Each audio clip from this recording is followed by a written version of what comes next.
What is up guys? Nagbabalik na naman ang inyong chef-chefan na si Yomar's Works. Let's go!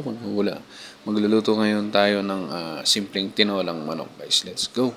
At dito nga guys, nagpainit na ako ng ating kaserola guys. After that guys, sinunod ko ng lagyan ito ng mantika. At nang uminit ng ating mantika, inuna ko ng sinalang itong ating luya. At pagkatapos niya ay kasunod na ang ating sibuyas. Pagkatapos niya na isinunod na ang ating siyempre ang ating bawang at nang maluto na nga itong ating tatlong rekado guys, inilagay na nga natin itong sa ating chicken manok yan guys. So after natin nilagay itong ating chicken manok guys, hinalo-halo ko nga lang yan ng kaunti. At pagkatapos niya na yung aking itong tinakpan. At nang ito ay maluto na ng konti ay guys, naglagay na nga tayo dyan ng konting fish sauce or patis guys na pampalasa. So after that guys, maglalagay na nga tayo ng ating pangsabaw guys. Ayan, ito na ang ating tubig, pang sabaw. Mas maraming sabaw yan guys, no? Sarap.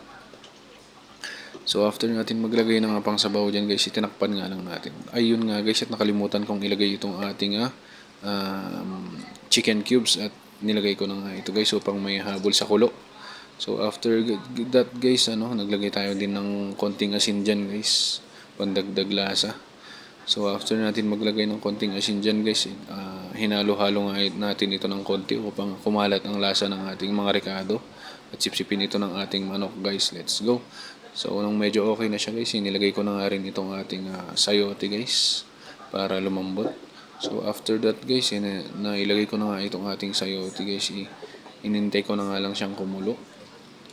Kaya ito na nga, kumulo-kulo na siya. Medyo malambot na itong ating karne ng manok at sayote. At nilagay ko na nga itong ating dahon ng malunggay guys. Let's go.